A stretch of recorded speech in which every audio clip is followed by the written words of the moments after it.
তুমি কাউরে দিলা 10টা সন্তান, থাকার জায়গা নাই, আবার কাউরে দিলা কোটি টাকা, একটা সন্তান নাই। টাকা পয়সা ধন সম্পত্তি দিলা বেশি করে, কিন্তু মরার পরে কান্দে করে কবরে নামাবে কে তা? আরে রে প্রেমের খেলা খেলছো দয়াল রে, ও দয়াল তোমার খেলা চমৎকার। আসমানেতে বসায় আছো চাঁদ সূরজের বাজার রে, প্রেমের খেলা খেলছো দয়াল রে। দুনিয়ার মুসলমান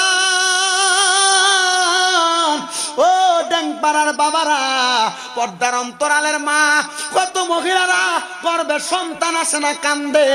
আমি বলবো তাহাজ্জুদ নামাজ পড়ে আল্লাহর কাছে কানবা। কত বেডারা বিদেশ যাইতে পারে না কান্দে। ও বেডারা তোমার কাছে আমার আবদার, তাহাজ্জুদের নামাজ পড়বা। কত মানুষ ইনকাম করে বরকত হয় না, আমি কমু তাহাজ্জুদ নামাজ পড়ে কানবা। হযরতে ঈসা নবীর নানি হযরত হান্না তিনি বলেন, আমি রাত্রে গভীরে উইটা আমার আল্লাহর কাছে কান্দি। আমার আল্লাহ তাআলা খবর দিছে, ও হান্না তোমার গর্ভের মধ্যে একটা সন্তান দুনিয়াতে আগমন করব। হযরত হান্না কয়, আমি এই খবরটা পাইয়া বড় খুশি হয়ে গেলাম, কিন্তু এই খুশির খবরটা পাইয়া আমি যখন মসজিদে আকসার সামনে যাইতে লাগলাম, বাইতুল মুকাদ্দাসের সামনে, আমি খবর পাইলাম আমার স্বামী মানে ঈসা নবীর নানা ইন্তেকাল করছে।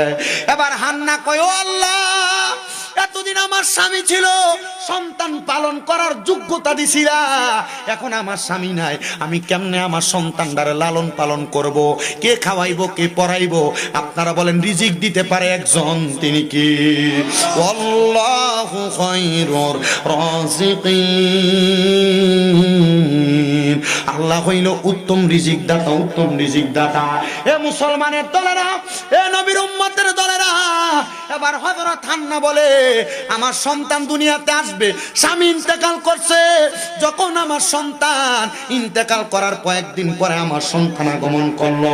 হযরত ঈসা নবীর রানী কয়, আমার সন্তানের নাম রাখলাম আমি মরিয়ম। নাম কি? ঈসা নবীর মার নাম কি? মরিয়ম। আমার সন্তান মরিয়ম আগমন করছে।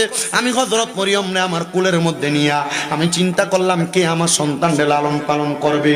আমি হাঁটতে হাঁটতে হাঁটতে হাঁটতে বাইতুল মুকাদ্দাস মসজিদের সামনে গেলাম। বাইতুল মুকাদ্দাস মসজিদের সামনে যায়া ডাক দিলাম, ও বাইতুল মুকাদ্দাস মসজিদের ইমাম সাহেবেরা। দেখলাম আমি বাইতুল মুকাদ্দাস মসজিদের 60 জন ইমাম বাইর হয়ে আইছে। কয়জন? 4 জন। বড় মসজিদ তো, ইমাম ছিল 5 জন, একজন মারা গেছে, আরো 4 জন ইমাম। বাইতুল মুকাদ্দাসের 4 জন ইমামের কাছে বলতেছে,